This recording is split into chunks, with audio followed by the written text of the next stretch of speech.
Olá, tudo bem? Esse é a Oficina do Brasil, o programa que vai propor soluções para os problemas do país. Eu sou Marcelo Torres, jornalista especializado em economia. Hoje estou assessor parlamentar com foco em orçamento. Aqui ao meu lado está ele, Luiz Paulo Veloso Lucas, Aí. engenheiro do BNDES, foi prefeito de Vitória, deputado federal. Falamos diretamente de Vitória e vamos tratar dos grandes temas nacionais aqui no Oficina do Brasil, porque o país tem conserto, não é isso, Luiz Paulo? É isso aí, tem conserto. Não parece fácil, não.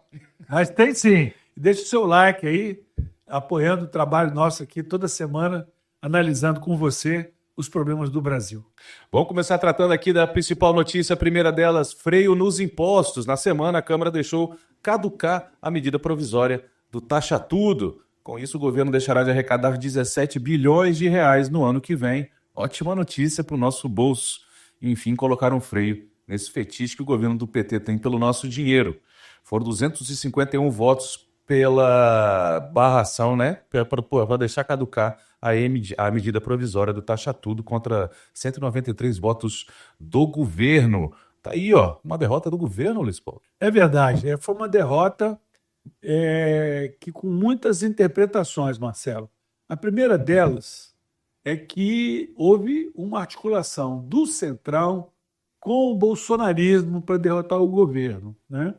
Numa pauta que tem um lado muito popular, que é frear o apetite taxador do governo. Mas tem um outro lado que dá ao governo, que como dentro da medida provisória tem taxação dos super ricos, taxação das bets, quer dizer, reforçou a estratégia do governo dizer que eles estão tirando dinheiro dos ricos Nós contra eles. para dar nós contra eles. Exatamente, que é o discurso político do governo. Então, a gente viu na imprensa e declarações de pessoas dizendo que essa aí foi do próprio Lula, que quem foi derrotado não foi o governo do PT, foi o povo brasileiro. Alguém cai nessa, cara? Como dia justo veio o povo brasileiro. Alguém cai nessa, acreditar que aumentar imposto é a favor do povo? Olha, eu acho que a oposição precisa, vamos dizer assim, virar a página do bolsonarismo para poder enfrentar o Lula e o PT no ano que vem, se quiser ganhar a eleição. Porque hoje a diferença entre Lula de aprovação e desaprovação pela Quest, que saiu essa semana, saiu de 17 pontos de diferença entre a desaprovação e a aprovação para 1 ponto. Sim. Então, quer dizer, como ao fim e ao cabo nós já estamos vivendo em modo eleição, a discussão é quem é que está crescendo em direção à vitória, quem tem expectativa de vitória ou não. Então, eu acho o seguinte, eu não gosto de imposto, eu acho que tinha que votar contra, mas do ponto de vista da estratégia política, a oposição está perdendo espaço. Eu acho que essa pauta aí é vencedora no caso do barrar o aumento de impostos. Vamos botar um contexto aí nessa história. Essa MP do Taxa Tudo, ela foi editada lá em junho e ela era um remendo, né, um curativo. O governo queria aumentar o outro imposto, o IOF, você lembra disso, que é um imposto que não é arrecadatório, né? É só um imposto para você saber como é que as pessoas estão movimentando. Tentaram recriar a CPMF. Aliás, eu era deputado nessa época, votei contra. Então pronto, tá vendo? É uma pauta campeã você barrar os impostos. A Câmara derrubou aquela ideia do IOF, o governo então editou essa medida provisória, essa medida do Taxa Tudo, e entrou no STF para reverter aquela derrota lá do Congresso do IOF. O ministro Alexandre sozinho reverteu a decisão de todo o legislativo. Você vê que ele não é tão ruim assim, né? Não, mas essa decisão, ele manteve o IOF. Só que malandramente o governo falou, não, deixa a medida provisória aqui, eu estou arrecadando mais. Essa medida provisória do Taxa Tudo. Continua arrecadando com essa medida. Esse é o contexto. Tem um outro contexto também, que no mesmo dia que essa MP caducou, o ministro Zanin, no STF, colocou na pauta do Supremo uma ação que beneficiou o governo com arrecadação quase igual, 20 bilhões de reais. É a ação que pede o retorno do imposto sobre a folha de pagamentos. Para que serve o Congresso? Olha só, o Brasil está sem rumo do ponto de vista fiscal, do ponto de vista do Estado. Ele decide o rumo na boca do caixa. Então, é uma disputa que você fica discutindo. Tudo bem, eu sou contra remendos tributários, sou contra que o governo construa sua popularidade com base em medidas populistas, financiadas com aumento de arrecadação, com remendos. É assim que o Brasil está vivendo. Agora, é preciso criar um projeto alternativo, porque o governo, o incumbente, que é o presidente Lula, ganhou do bolsonarismo e do Trump discurso, ganhou expectativa de que eles estão defendendo o interesse nacional e ganhou 16 pontos percentuais de aprovação em 3 meses. Então, nós estamos falando aqui de tomando mais dinheiro no nosso bolso. Aí você vê o seguinte, você quer ver uma outra coisa que reforça essa minha interpretação? Os 2 ministros do Centrão, o Sabino e o Fufu, que é inacreditável esse sobrenome dele, os 2 ministros do Centrão, que foram, vocês têm que sair, porque nós vamos para a oposição. Chega, não vou sair, não. Vou ficar aí, vou ficar no governo. União Brasil e PP pediram para sair. União Brasil e PP pediram para sair, porque estavam já se organizando para poder disputar a eleição. Contra o PT, né? E, em princípio, o governador de São Paulo seria o candidato a presidente da República. O governador se enrolou todo nesse episódio do Trump, botou chapéu do Make America Great Again, enfim, vai visitar Bolsonaro todo dia e, despencou de popularidade, inclusive para a reeleição dele em São Paulo. Então, o que aconteceu? Ficou barata voa. A única coisa que une hoje é ser contra Tá bem, vamos ser contra esse negócio de aumentar os impostos. Mas isso não constitui um projeto competitivo contra a reeleição de Lula, do Lula 4. Aqui no Oficina do Brasil a gente diz o problema e também se propõe um conserto. Tá certo? Para mim, está muito evidente o problema não está na arrecadação. O governo tem aumentado sua arrecadação fortemente. O governo tem uma política econômica errada. É isso aí, tem que cortar gasto, por exemplo, é a solução. O governo gasta mais que arrecada. Nesse mandato a despesa tem crescido 2 vezes mais rápido do que a receita. Mas, Marcelo, mesmo aumentando imposto. Mas, Marcelo, o Lula nunca enganou ninguém. Gasto é vida. Mas eles não têm compromisso com estabilidade macroeconômica, eles não acreditaram no plano real, eles acham que esse negócio de equilíbrio orçamentário é projeto neoliberal. Sim. Mas teve muita gente que votou nele achando que ia ter um resultado diferente dessa vez. Ele ganhou votos de muita gente que não queria ver o Bolsonaro no poder. Sim.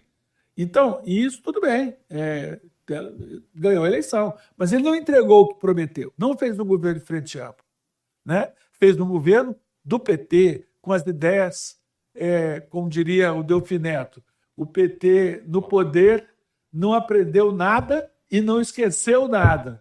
Entendeu? Então, é isso aí. Agora, a oposição no ano que vem precisa, se quiser enfrentar, primeiro virar a página do bolsonarismo.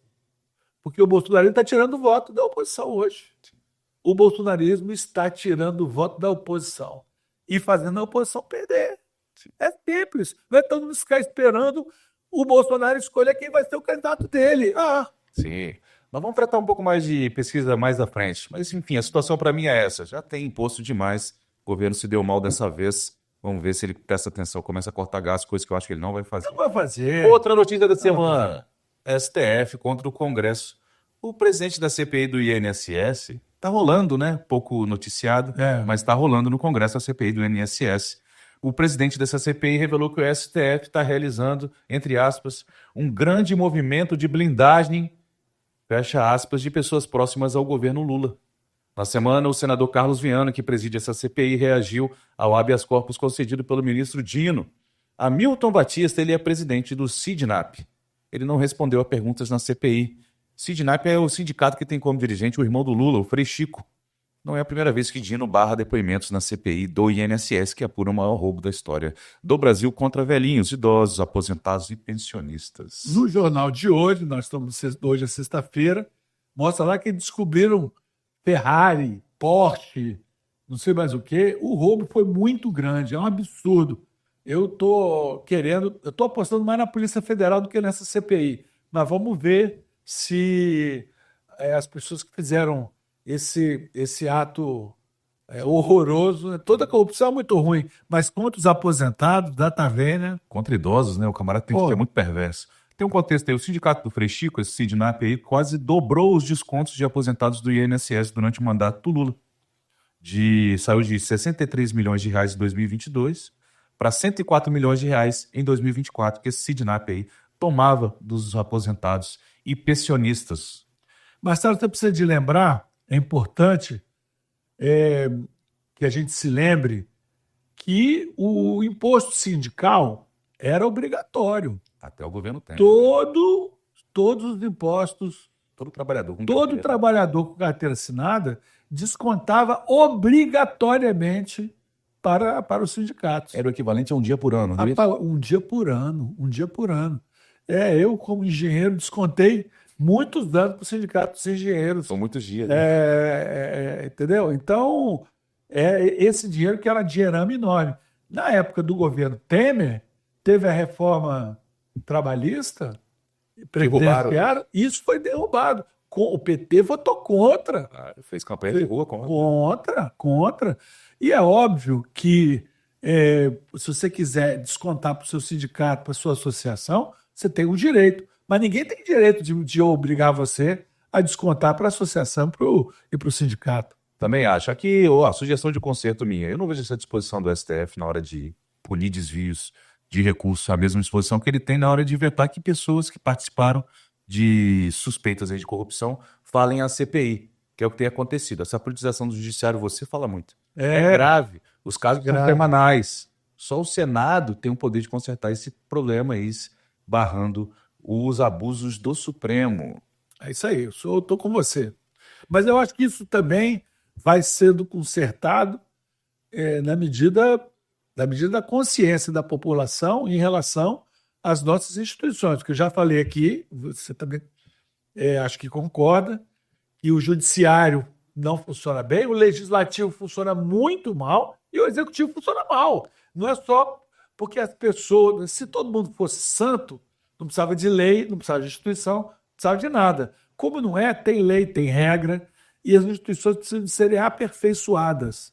Então, é isso que nós temos que trabalhar por isso que a gente acha que tem conserto. É isso aí, por isso que a gente propõe. Só que tem uma diferença, né? No judiciário não tem eleição a cada 4 anos. Pois mas a correlação de força da opinião pública hoje, somente agora com as novas tecnologias, todo mundo acompanha as coisas que estão acontecendo, o ambiente de debate, ele força, com a eleição, naturalmente, é o momento mais forte da cidadania, é a eleição, né? Mas você viu que quando o Congresso resolveu blindar os políticos, o povo foi para a rua, né? Exato.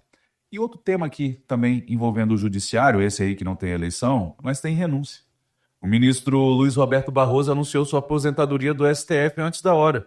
Ele já não participará de mais nenhuma sessão da corte. Aconteceu essa semana.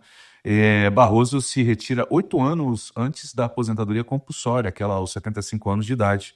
Ele chegou à corte em 2013, indicado pela presidente Dilma. Barroso havia se destacado aí na defesa do terrorista Cesare Battisti, italiano que fugiu para o Brasil após matar ao menos 4 pessoas na Europa, onde foi condenado à prisão perpétua.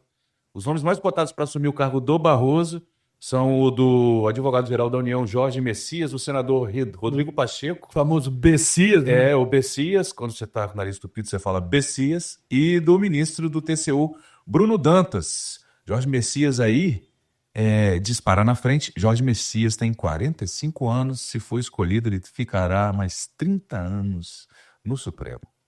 Pois é.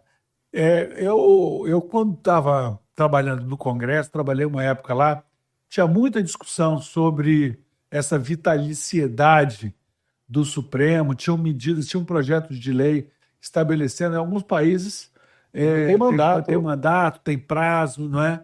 Eu acho que essas coisas todas a gente precisa de debater no sentido de aperfeiçoar, não de se vingar. Hoje... uma boa essa frase. Porque entra um grupo do poder no meio de seus amigos, né? O advogado pessoal do Lula virou ministro do Supremo, né? O Bolsonaro, quando era presidente da República, nomeou um terrivelmente evangélico e um outro, né, também seu correligionário, Não é né? tão alinhado assim, né, como fez o Lula aí. Vamos botar 20 anos de PT no poder, ele tem 9 dos 11 ministros. Mais tempo ficou no poder, né? Tá vendo? Lula completou, né? Isso aí bota vingança nisso aí. Ó, Lula, é importante indicará nesse mandato o terceiro ministro do Supremo, né? Ele já indicou o seu advogado, o Zanin, e o segundo foi o seu ministro, Dino, era ministro da Justiça e acabou se tornando ministro do STF. O PT tem, portanto, 9 dos 11 membros do... Pois é, eu acho que essa sucessão aí é muito interessante nesse momento. Vai ter um debate nacional aí, tem lobby puxando para aqui, puxando para ali, mas é o Senado que tal o conserto? né? Acho que adianta chorar depois. Tem muita gente no Congresso que reclama da composição do Supremo. Você vê, nos Estados Unidos, Explica aqui, porque quem o presidente indica. o presidente indica, ele é sabatinado no Senado, ele se submete a uma sabatina, as pessoas perguntam lá, a pessoa tal, e o Senado referenda ou não o nome do presidente. Exato. Se ele não referendar, Vem outro. ele tem que mandar outro nome. Isso aí, foi esse Senado, inclusive, que acatou a indicação pessoal do Lula, né, o advogado dele, ministro Zanin, com elogios, inclusive, de Flávio Bolsonaro. Senador Flávio Bolsonaro, quando o nome do Zanin apareceu lá, indicado pelo Lula, lá no Senado, o Flávio Bolsonaro elogiou. Ah, ele é muito bom, ele é garantista. Meu pai tá precisando. Pois é, eu espero ver passar a página desse negócio aí, desses mitos que assolaram a vida pública brasileira nos últimos tempos. Vamos falar aqui outra notícia do STF. Tem um sindicato do STF, né? Ele tem seu presidente. Na semana, o novo presidente do STF ameaçou o Congresso. No primeiro evento público ocupando o cargo, o ministro Fachin criticou a reforma administrativa, aquele projeto que está caminhando lá no Congresso, que prevê limitar a remuneração dos meritíssimos. A declaração foi dada no Congresso Brasileiro da Magistratura. Aspas para ele, Fachin: ninguém pense que fará por cima do judiciário uma reforma contra o poder judiciário brasileiro. Não permitiremos e estarei vigilante para que haja respeito à magistratura brasileira. Isso é o presidente do sindicato falando isso? Esse é um pronunciamento chamado propinduricalho. Né? Parece que é em latim. Propinduricalius. Propinduricalius. Realmente, eu acho... Nós conversamos aqui sobre o projeto da reforma administrativa relatado pelo deputado Pedro Paulo, do PSD do Rio de Janeiro. E eu disse, é um projeto bom, eu li o projeto todo, acompanhei um pouco os debates, né? Tem muitos artigos sendo publicados sobre a reforma administrativa, tem vários avanços importantes na área do funcionalismo, tem tabela unificando os 3 poderes, tem um monte de coisa interessante para fazer. Eu espero que o Congresso tenha responsabilidade, olhando a opinião pública Isso aí. na véspera da eleição, e a opinião pública se mantenha atenta na reforma administrativa. O poder dos lobbies em Brasília é imenso. Tá doido? Para começar desse daí, pô. O Supremo tem ali na gaveta processo contra todos os deputados. Diz que lá em Brasília tem a AMA Lobo. Como é que é, maluco? A Associação dos Moradores e Amigos dos Lobistas de Brasília. São muitos, é isso? Muitos, rapaz. Desses... O Ivandro, é isso? Lá o Ivandro pra lua. Olha, é muita pequenez o presidente do Supremo se comportar como presidente do sindicato. Mas o que acontece é um fenômeno conhecido, né? A máquina do Estado ela é apropriada por interesses corporativos que não são os interesses nacionais. É por isso que as instituições brasileiras perdem credibilidade junto à opinião pública. E aparece um monte de gente achando que não dá certo, que não precisa de instituições, que tem que fechar o judiciário, tem que fechar o Congresso. Né? Então, tem que voltar à ditadura. Tem um monte de gente falando essas bobagens. Mas é porque as instituições perdem credibilidade ao deixar de focar o seu trabalho no interesse público. É muito difícil para um congressista, imagine bater de frente com o Supremo, com o presidente do Supremo dizendo que, ameaçando dessa forma, é de se esperar até que o judiciário, né? É o mínimo que se espera, que o judiciário cumpra as leis. Né? No Brasil existe lei, a lei que determina o teto salarial, a remuneração no serviço público. Além disso, é imoral e, portanto, é ilegal. Parece que o presidente do Supremo não pensa assim, né? Ele começa a ameaçar quem quer que a lei seja cumprida, né? Acho que não precisa uma reforma administrativa para mostrar isso, para os juízes, ministros do Supremo, para os promotores, esses membros aí do sistema de justiça. Por isso precisa da reforma, né, Marcelo? Porque Isso, não precisaria para ele cumprir o mínimo. Mas se, né? Se. Aí a reforma tem que vir para lembrá-los. Olha só. Para lembrar, é para aperfeiçoar o funcionamento das instituições. Porque se lei que não pegou, que tá e tal, e aí você tem a crise fiscal que você tem no Brasil. Eu vi essa semana o buraco previdenciário vai ser aumentado em função também de uma decisão envolvendo a aposentadoria dos agentes de saúde. Quando os agentes comunitários de saúde foram criados, na época do Serra, ministro da Saúde, eles não eram funcionários públicos. Eles contratavam uma organização social. Organização social. Aqui em Vitória era a Caritas, uma organização eles não tinham vínculo com o Estado.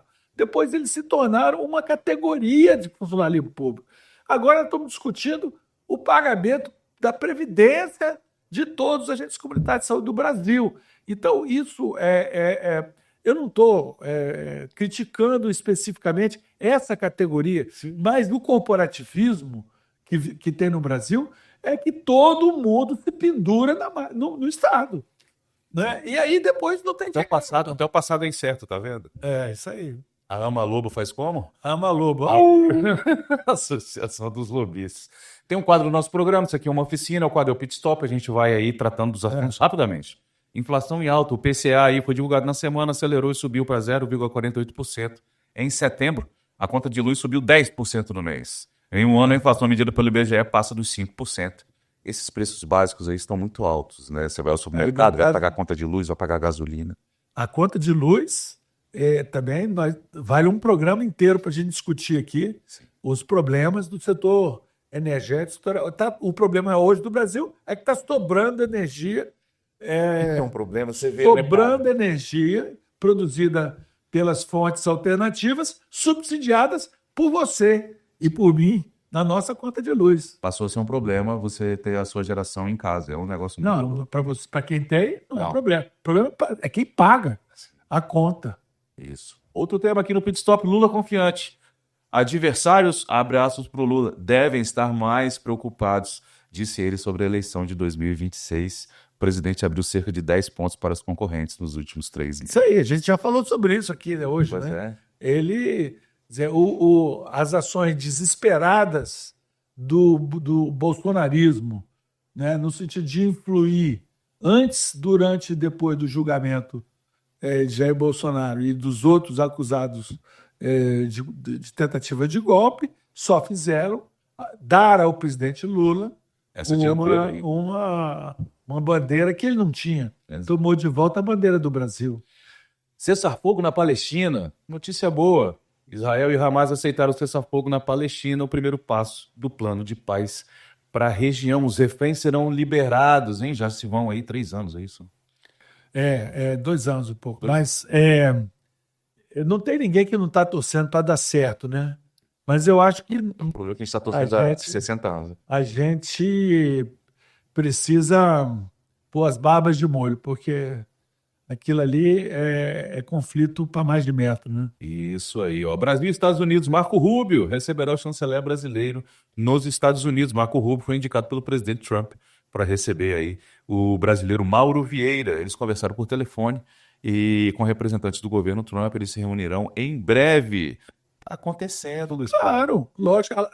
Os interesses econômicos são sábios. Eu falei isso aqui.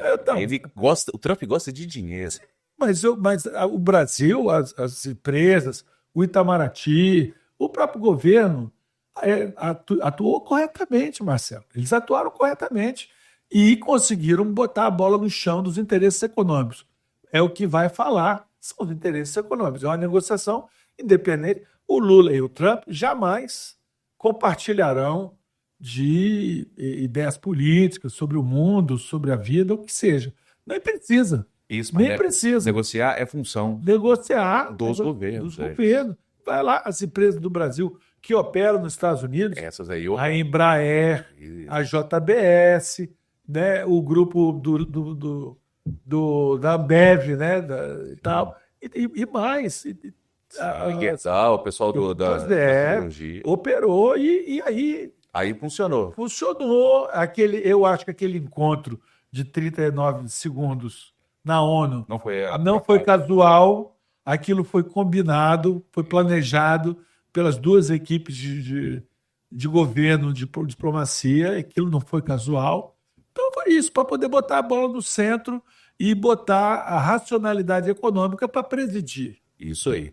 Elevador, outro quadro aqui do nosso programa, toda oficina tem um elevador. Esse tema é interessante, o Paulo tem muito para contar. O governo do estado vai liberar 23 áreas industriais no Espírito Santo. Elas irão a leilão. São terrenos da antiga Supim, a Superintendência dos Projetos de Polarização Industrial. Superintendência dos Polos polos industriais. industriais, né? Polariza polos industriais. Polarização é difícil. A ideia é ampliar o parque industrial capixaba com geração de empregos qualificados e de empresas fornecedoras ali ao redor das outras aí. O leilão deve sair até março do ano que vem. As áreas são na Serra, Cercado da Pedra, a área ali é voltada para galpões. Vila Velha, ali na região de Santo Inês, a vocação ali é têxtil, e em Piúma, para aqueles pré-moldados da construção civil. O pessoal lá constrói lá, monta lá aqueles concretos e vai colocar nas construções. Fala mais sobre o que era. Olha, nos anos 60, fazia parte da política industrial e da política de desenvolvimento do Estado ter áreas destinadas, o governo do Estado adquiria essas áreas, fazia infraestrutura, preparava e vendia para empresas que vinham para cá, vendia com prazo, em condições melhores, a empresa se obrigava a implantar um determinado projeto, aquele preço, camarada, só valia se ele implantasse de fato a indústria. Isso era uma política industrial praticada não só no Espírito Santo, mas no Brasil todo, né? Essa organização de polos industriais. Teve caso de sucesso nesse? Teve o Civit 1 e 2. Começa assim. E o próprio Cercado da Pedra é um sucesso. Os polos industriais na Serra, principalmente, são um sucesso. Os de Vila Velha, um pouco menos. Mas o primeiro deles, de Vila Velha, até funcionou melhor na área de confecções. Agora, isso não é uma política. Sabe por quê? Porque o prefeito lá quer dizer que vai gerar emprego, aí vou fazer um polo industrial, aí arruma um terreno, tem vários, em Jaguaré tem um polo industrial do município que não fizeram gastar um monte de dinheiro e não vai ninguém para lá. Então, eu acho que isso não deve mais ser uma ferramenta. Qual a sua proposta? A minha proposta é a seguinte: o Bandes tem que ter uma linha de crédito para que existam polos industriais privados. Já tem. Em Linhares tem polos industriais privados, condomínios industriais, porque o polo industrial é um condomínio industrial. Um condomínio para as empresas se instalarem lá. Agora, por exemplo, tem vários, eu conheço vários, em São Paulo tem muitos condomínios industriais. Por exemplo, o refeitório é unificado, não é de todas as empresas. Isso melhora muito. Uma central, por exemplo, de geração de vapor, não precisa cada empresa ter a sua central de vapor, não, tem uma central só para todo mundo. Uma central de frio para fazer ar-condicionado, melhor do que cada empresa botar o seu aparelhinho de ar-condicionado. Então, isso é um negócio, né? É um ramo do mercado imobiliário. Mas essa ideia de fazer leilão para você no... Não, é boa, porque eu acho que o Estado tem que sair desse negócio de fazer... Entregar o terreno e... Entregar para os municípios. Quem tem que ter papel de uso e ocupação do solo, Marcelo, é do município. O prefeito que sabe o que está acontecendo. É a prefeitura que sabe a destinação. Eu quero empresas que vão se localizar nesse lugar aqui. Nós vamos criar aqui. Agora, eu acho que o Estado, seja o governo estadual, seja o municipal, botar dinheiro do Tesouro para comprar terreno e infraestruturar para vender barato para atrair empresas, eu acho que isso não deve ser feito. Até porque os casos de insucesso são maiores do que os de sucesso. Outro quadro do programa, Dica Cultural, sempre com ele, Luiz Paulo. Tem dica cultural aí, Luiz Paulo? Tenho. Saiu agora um filme com uma... uma batalha após a outra. Uma batalha após a outra. Ele é com o Leonardo DiCaprio, o diretor é Thomas Anderson, baseado no livro Vineland, de Thomas Pynchon. É um livro, é um filme, tem também o Champagne, né? É um livro que é um filme que Foi dito como comédia. não é bem Uma comédia. sátira, isso. Ele é uma sátira, ele critica basicamente o radicalismo de extrema esquerda e de extrema direita, né? Ele é uma espécie de caricatura até, né? Tem Nos chifre? Estados Unidos, né? Tem chifre. O quê? Tem chifre? Não, tem, porque tem um triângulo amoroso ali. O líder revolucionário de esquerda, que é o Leonardo DiCaprio, a mulher dele, né, que é negra, né, e tem um promotor, né, que é o Champagne, que se apaixona por ela também. O nome dela é Perfídia. Louco, cara. Pois é. Mas é um Crime, filme que meu está Deus. dando o que falar. E eu não vi ele ainda, eu só li. Chegou, acho. Né? Ele só apareceu aí nas resenhas. Está disponível. Quem sabe fuçar na internet Deve ter já pra aluguel. consegue assistir. Estou querendo assistir porque está todo mundo falando nesse filme. E é a minha dica cultural de hoje. O nome aqui é Uma Batalha Após a Outra. Uma batalha após a outra. Tá ótimo. Esse aqui é a Oficina do Brasil. Aqui tratamos os problemas, também sugerimos conserto e dicas culturais. É isso aí. Pessoal, sempre um Vamos prazer aí, estar aqui com Marcelo. você. Beleza, bom final de semana para todos. Dê o seu like. É isso aí, joinha. Valeu.